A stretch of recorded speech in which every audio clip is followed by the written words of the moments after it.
Saya Rahul, presenter Artificial Intelligence dari TV1.ai.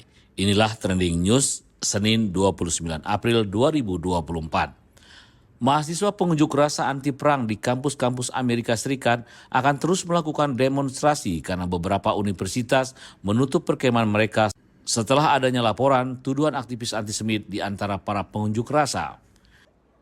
Dengan meningkatnya jumlah korban tewas dalam perang di Gaza, para pengunjuk rasa di seluruh Amerika menuntut agar sekolah-sekolah memutuskan hubungan keuangan dengan Israel dan melakukan divestasi dari perusahaan-perusahaan yang mereka anggap memicu konflik.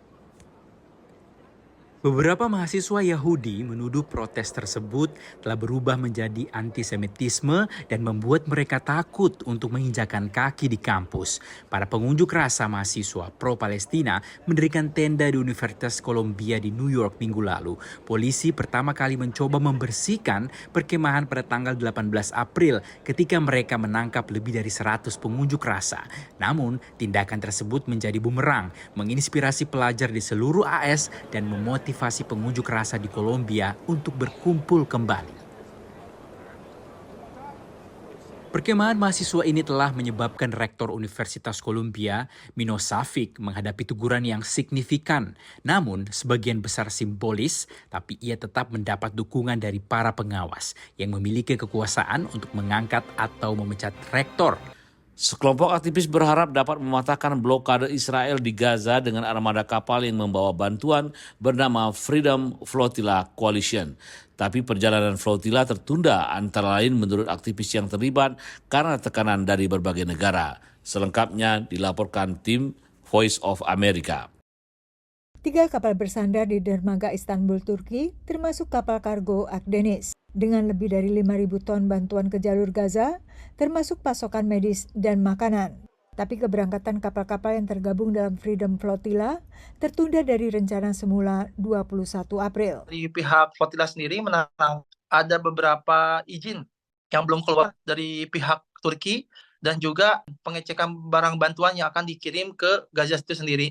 Dan itu membutuhkan 1 atau 2 hari dari sekarang. Tekanan itu selalu ada setiap hari diberikan ke pemerintah Turki bahwasanya dari pihak Israel sendiri melarang untuk kapal ini berlayar menuju Gaza. Merespon pertanyaan VOA, Wakil Deplu Amerika Serikat menyarankan agar para aktivis menggunakan cara lebih aman untuk menyalurkan bantuan. As it relates to the Freedom Flotilla, look, we welcome any country or any entity wanting to do more to help alleviate the suffering in Gaza.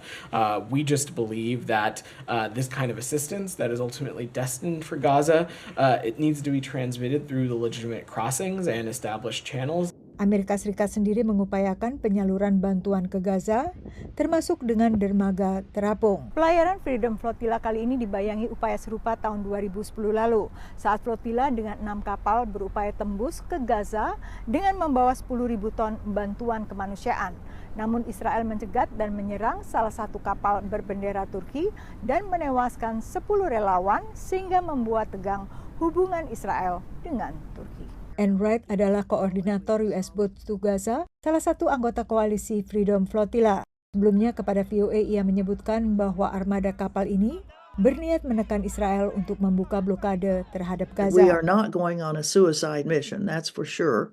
But we also feel it's important that we put pressure on the Israelis that they cannot continue this, and this is a worldwide international citizen initiative to put pressure on Israel. Para relawan juga telah mendapat pelatihan menghadapi segala kemungkinan. Diajarkan bagaimana cara menyikapinya, bahwa kita memang para aktivis yang tanpa senjata, kemudian juga kita diminta tidak melawan, lebih ke arah safety buat kita semua. Sebelum kita berangkat dari pihak panitia juga memang warning atau peringatan bahwa misi ini kemungkinan akan terjadi 1, 2, 3 gitu ya, kalau memang tidak berhasil. Sebagian analis khawatir dengan potensi terulangnya pencegatan seperti 14 tahun lalu. But obviously this is a very intense time now in Israel, and also I would be very careful and hope that the authorities are in both sides are aware what they need to do to make sure that this will not escalate into violence. Freedom Flotilla kali ini diselenggarakan oleh sejumlah organisasi kemanusiaan internasional dan Turki dan melibatkan relawan kemanusiaan dari sedikitnya 40 negara. Perang Gaza yang dimulai pada Oktober 2023 telah meninggalkan sekitar 37 juta ton puing-puing di jalur Gaza. PBB memprediksi butuh waktu 14 tahun untuk membuat jalur Gaza bersih dan indah kembali. Inilah wajah jalur Gaza sebelum perang. Kota yang dihuni 2,3 juta orang ini memiliki pemandangan tepi pantai yang indah. Warga Palestina di jalur Gaza terbiasa bercengkrama bersama keluarga menikmati pesona matahari tenggelam di tepi pantai.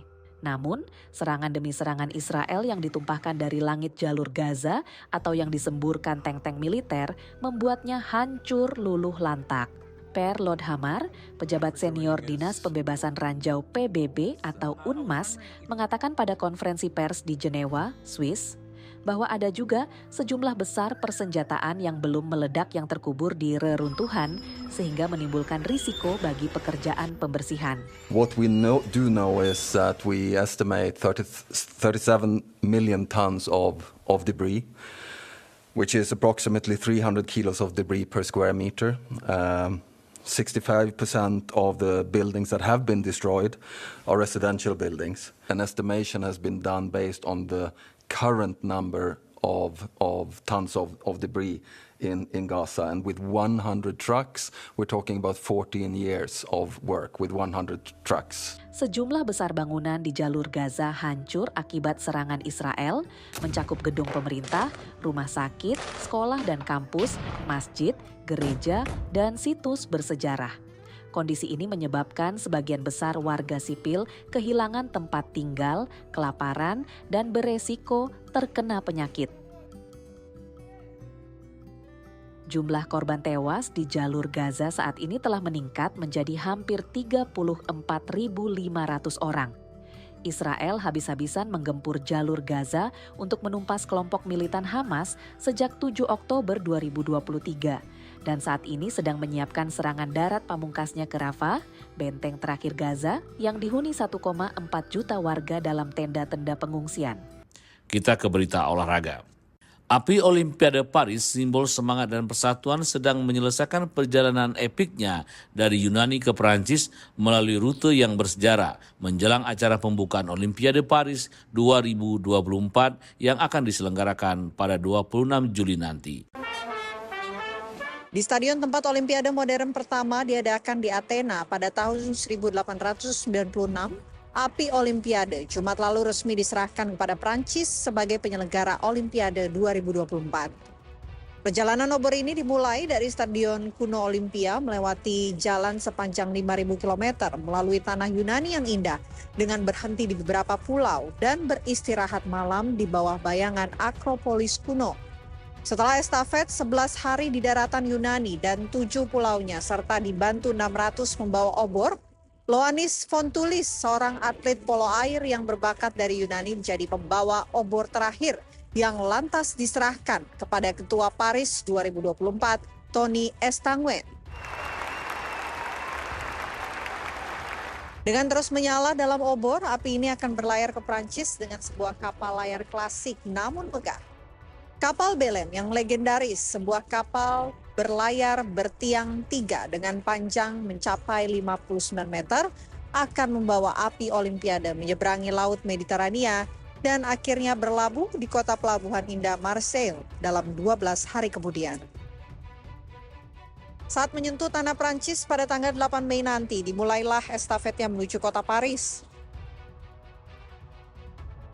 Estafet api Olimpiade akan melintasi berbagai kota di Prancis menjelang acara pembukaan Olimpiade Paris 2024 yang akan diadakan di Paris pada tanggal 26 Juli hingga 11 Agustus. Demikian trending news hari ini, kita jumpa lagi esok. Saya Rahul, salam.